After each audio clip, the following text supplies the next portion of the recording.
Hello everyone, welcome back to my channel. So আবারও আসলাম আপনাদের জন্য নতুন একটা রেসিপি নিয়ে। আজকের রেসিপিতে থাকতেছে গরুর মাংস কালো ছোলা দিয়ে ঝাল পোলাও। সো ঝাল পোলাও দেখার জন্য সবাই আমার সাথেই থাকুন, আমার ফেসবুক পেজে লাইক করুন। আসসালামু আলাইকুম, সবাই কেমন আছেন? আশা করি সবাই ভালো আছেন। স্বাদ ও স্বাদের গল্পের সাথে আবারও আসলাম আপনাদের জন্য নতুন একটা ভিডিও নিয়ে। আজকের ভিডিওতে থাকতেছে একটু ঝাল পোলাও করবো আমি। তো ঝাল পোলাওর জন্য আমি এখানে হাফ কেজি গরুর মাংস নিচ্ছি, একটু ছোটো ছোটো করে কেটে, আর একটু ছোলা নিছি। কালো ছোলাটা আমি এটা আগে থেকে একটু ভেজে রাখছিলাম। তাতে আমি এখানে গরম মশলা, পেঁয়াজ দিয়ে দিচ্ছি আর একটু মরিচ। আমি এখানে পরিমাণ মতো আদা বাটা দিচ্ছি, পরিমাণ মতো রসুন বাটা, হলুদ পাউডার, সামান্য আমি মরিচ বাটা দিচ্ছি। অলরেডি আমার কাঁচামরিচ দেওয়া আছে অনেকগুলো, অনুযায়ী এখানে লবণ অ্যাড করতে হবে, সে লবণ দিয়ে দিচ্ছি। তো আমি দিয়ে দিচ্ছি একটু সর্ষের তেল। এখন এটাকে আমি হাতের সাহায্যে ভালো করে একটু মিশিয়ে নেবো এইভাবে। ছোলাটাও আমি একসাথে রান্না করে নেবো, যেহেতু সেদ্ধ ছোলা না, এর জন্য করে আমি গরু মাংসের সাথে আমি দিয়ে দিচ্ছি এটাকে।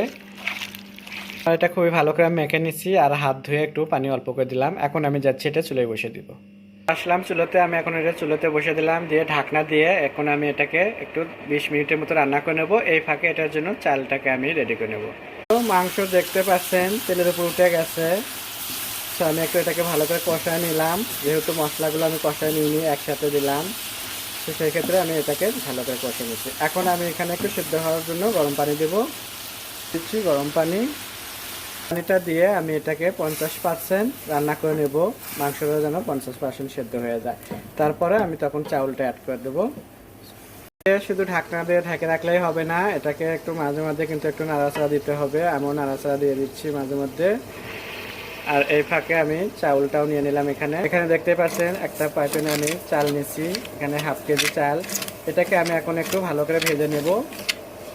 দেখতেছেন চালটা ভাজতেছি, আমি চাল ভাজার সময় একটু সর্ষের তেল দিচ্ছি, তাহলে একটু ঘ্রাণটা ভালো আসবে না। আর যেহেতু আমি সর্ষের তেল দিয়ে পুরো রান্না করতেছি, আর দেখতে দেখতে দেখতে পাচ্ছেন চালের কিন্তু একটা কালারও আসা শুরু হয়েছে, খুবই সুন্দর। চাউলটা 5 থেকে 6 মিনিট লাগবে একটু ভাজতে, সো আমি একটু ভেজে নিচ্ছি এভাবে লাল লাল করে। তো দেখতে দেখতে আমার চাল ভাজাটা হয়ে গেছে ঝাল পোলাওর জন্য। সো চিনি গুঁড়ো চাল আমার কাছে সেরা, চাউলের মধ্যে সেরা চাল চিনি গুঁড়ো। সো আমার কাছে সবসময় চিনি গুঁড়ো চালই থাকে। চালটাকে আমি সর্ষের তেলটা ভেজে নিলাম, চুলাটা এখন আমি অফ করে দিচ্ছি। এই ফাঁকে দেখে নেব মাংস রান্নাও হয়ে গেছে আমার। সো এখানে কিন্তু ঝাল পোলার মাংসটাও আমার হয়ে গেছে, দেখতেই পারছেন। এটাকে আমি আর 1 মিনিট এটাকে একটু জাল করে নেব।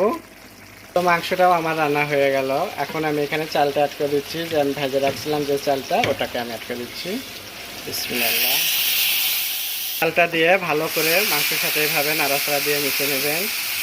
দেখতেই পাচ্ছেন আমি খুবই মজাদার, আমি জানি এটা অনেকের পছন্দ, যে চিনি গুঁড়ো চাল দিয়ে কিংবা গরুর মাংস দিয়ে ঝাল বিরিয়ানি কিংবা ঝাল পোলাও বলেন, যেটাই বলেন না কেন, খুবই মজার একটা রেসিপি করে দেখাচ্ছি আপনাদেরকে। আশা করি আপনাদেরও ভালো লাগবে। সো আমার মাংসের সাথে এভাবে মিশিয়ে নেওয়ার পরে এখন আমি এখানে দিয়ে দিচ্ছি গরম পানি।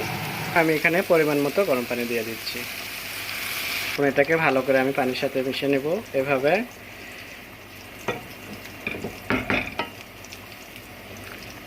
সো এইভাবে এখন ঢাকনা দিয়ে এটাকে আমি ভালো করে রান্না করে নেব।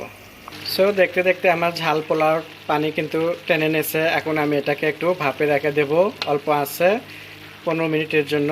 15 মিনিট পর আপনাদেরকে দেখাবো। তো দেখতে দেখতে আমার গরুর মাংস দিয়ে ঝাল পোলাও হয়ে গেছে, দেখতেই পারছেন কি সুন্দর ঝরঝরা হয়েছে। আশা করি আপনাদেরও ভালো লাগবে। আর যারা ঝাল পোলাও এভাবে পছন্দ করেন, আমাকে ফলো করে রান্না করবেন, দেখবেন যে আমার ভিডিও, তাহলে বাসার সদস্য যারা আছে সবাই খুবই মজা করে খাইয়ে দেয়, আপনার প্রশংসা করতেই করবে। আর আপনাদের যদি ভালো লেগে থাকে তাহলে স্বাদ ও স্বাদের গল্পের সাথেই থাকবেন, বেশি বেশি করে শেয়ার ও কমেন্ট করবেন। আগামী দিনে নতুন নতুন ভিডিও দেখার জন্য আমার ফেসবুক পেজে লাইক দিয়ে রাখবেন। সো সবাই ভালো থাকবেন, আল্লাহ হাফেজ।